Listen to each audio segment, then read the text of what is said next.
Bien, merci beaucoup. Merci, Monsieur le Président, mes chers collègues, chers amis. C'est un plaisir pour moi d'organiser cette séance. Et suite à ce que nous a dit Jean-Marie Le Minor, vous allez voir le lien très fort, mais ça nous le devinons tous, nous sommes pour la plupart d'entre nous chirurgiens, le lien formidablement serré, le lien très fort qui existe entre l'anatomie et la chirurgie. C'était vrai il y a 500 ans, vous l'avez vu, et dans cette séance, l'organisation de cette séance, va vous prouver que 500 ans après, ce lien est toujours aussi fort, et ça doit nous interpeller quand même quelque part. Alors, le plan de cette séance, on va commencer par des choses simples qui concernent seulement la morphologie, c'est-à-dire l'anatomie.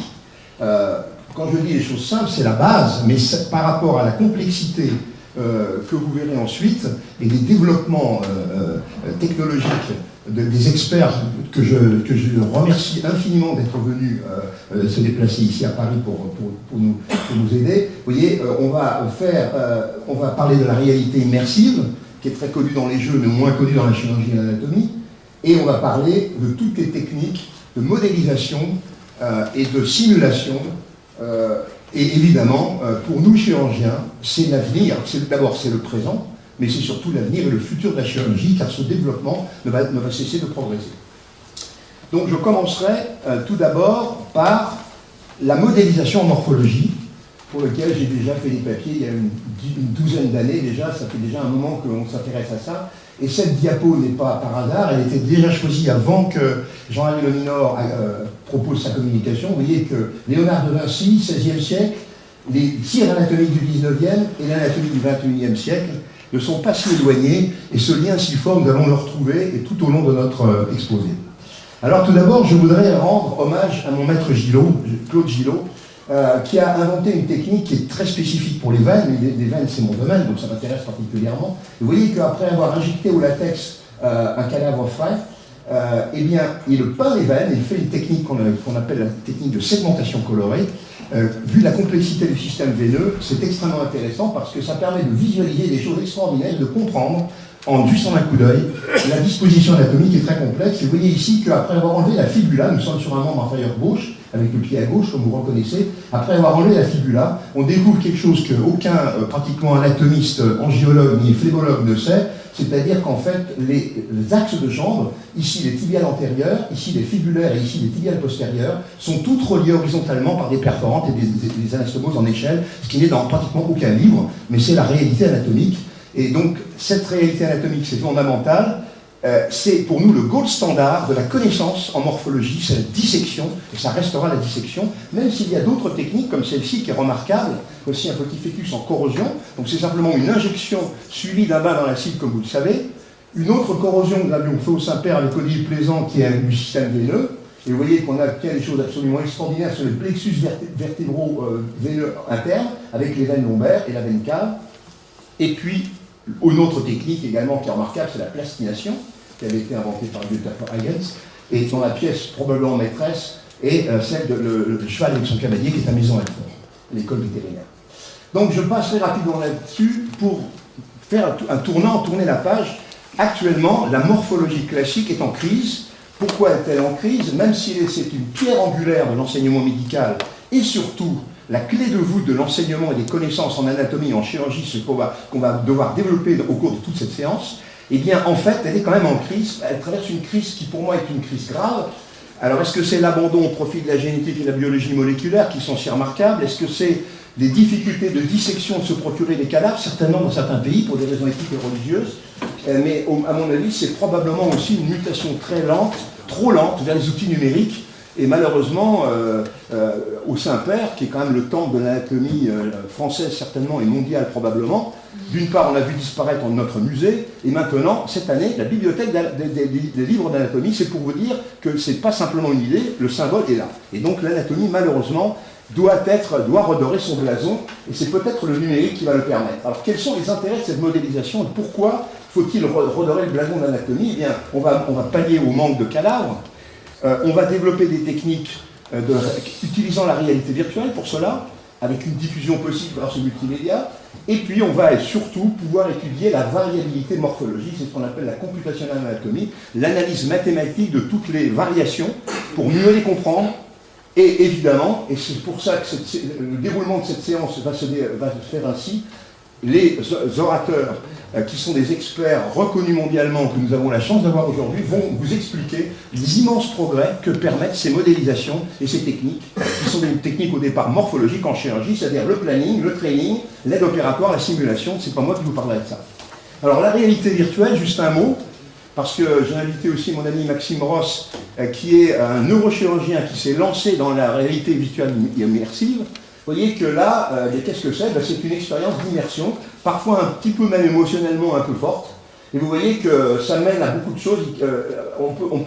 Ça va beaucoup mieux avec le casque, tout va mieux avec le casque, donc on arrive à faire des choses étonnantes avec ces réalités immersives. Mais on l'utilisera, et donc après la séance, ceux que ça intéresse, nous avons amené des masques Oculus, et comme nous ne sommes pas très nombreux, ça tombe bien, nous pourrons regarder un petit peu les leçons d'anatomie et de chirurgie que nous avons préparées, qui sont le tout début de cette technique.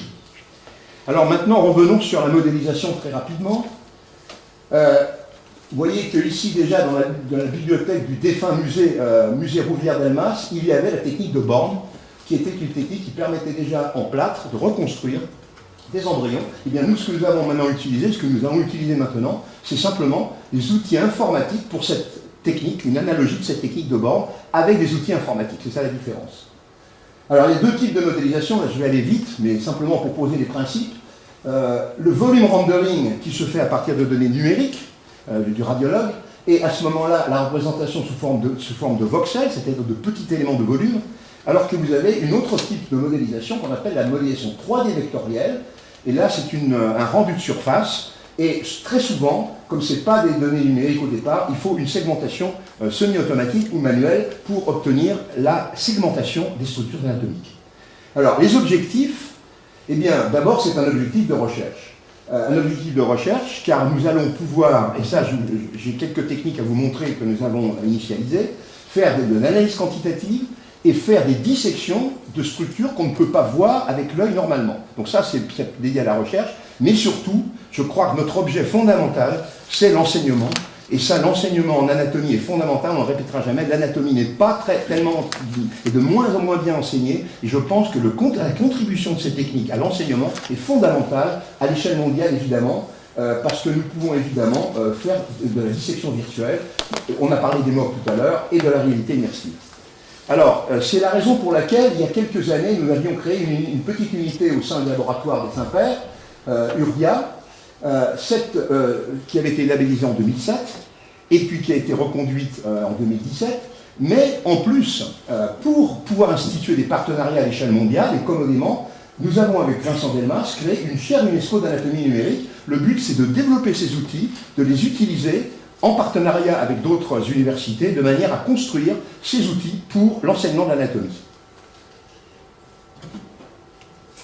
Alors, déjà depuis longtemps, près de 20 ans, j'ai organisé des formations d'étudiants au numérique.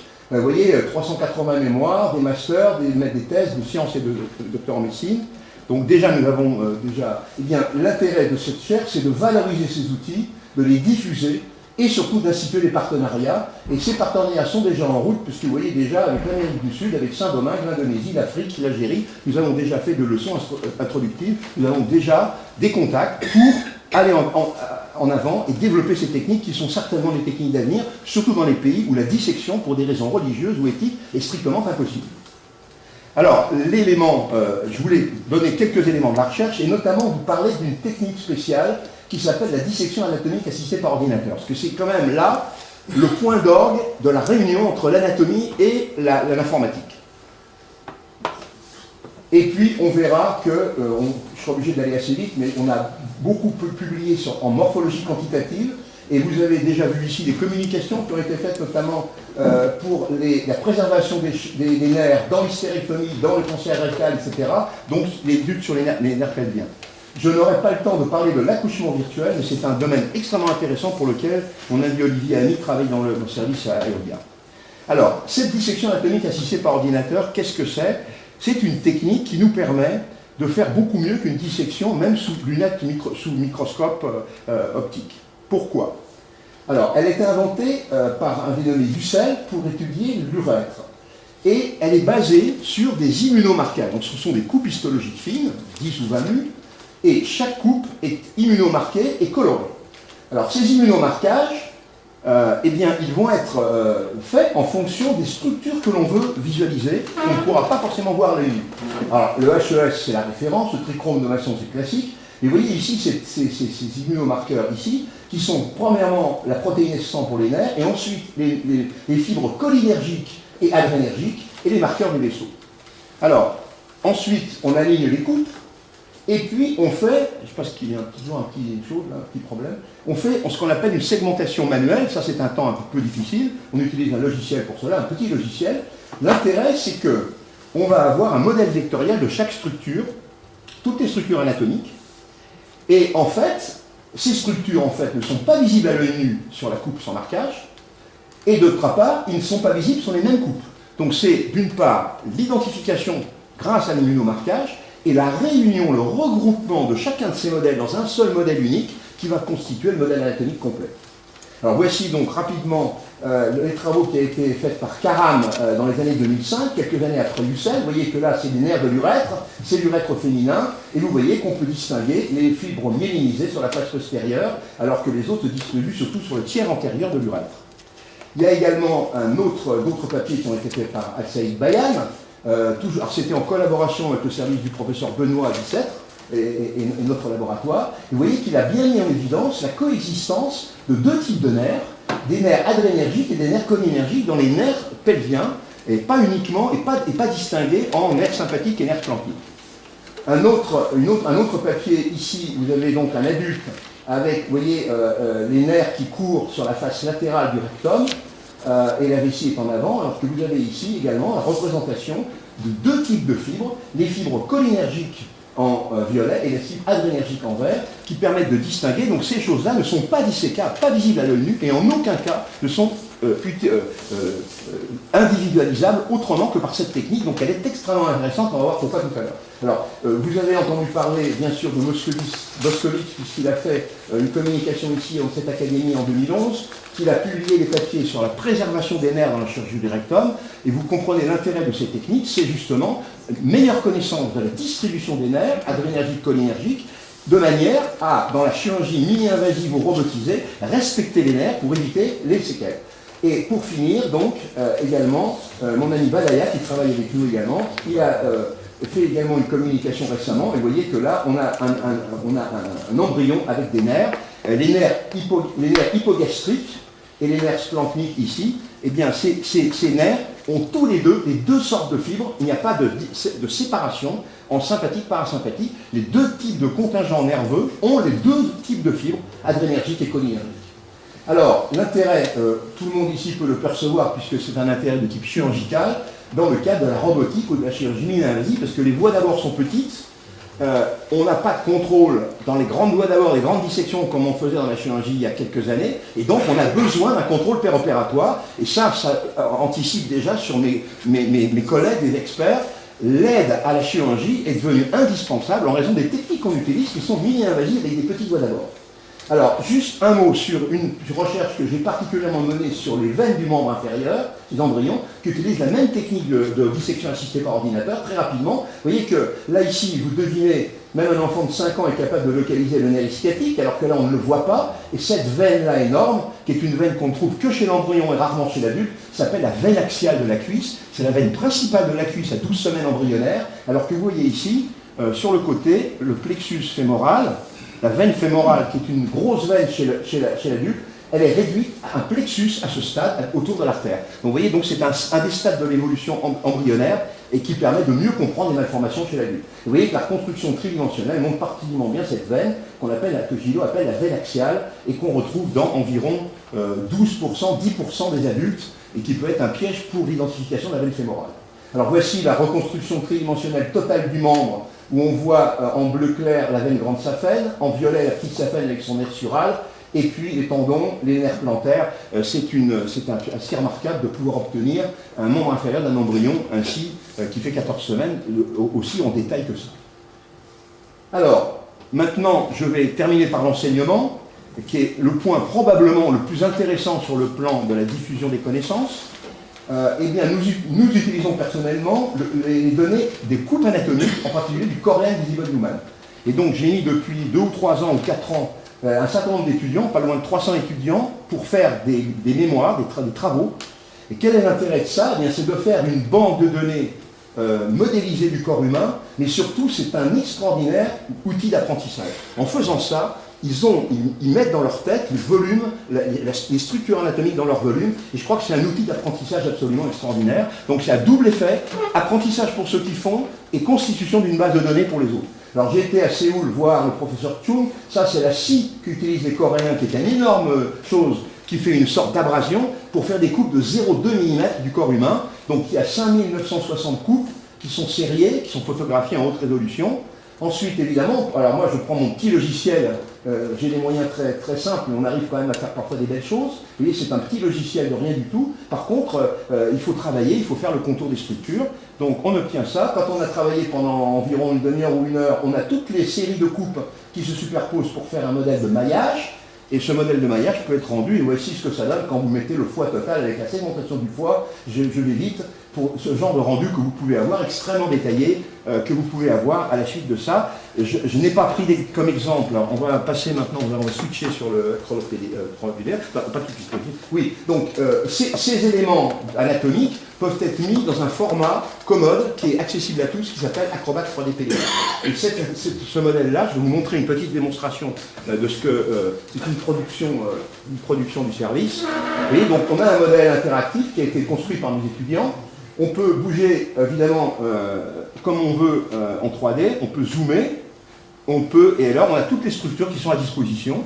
Par exemple, si l'on veut ici passer à une structure, pardon, je me suis trompé, évidemment, si on veut passer à une structure autre, vous pouvez très facilement cliquer sur une disposition avec un éclairage, et vous voyez que vous avez ici toutes les labels avec la segmentation du foie.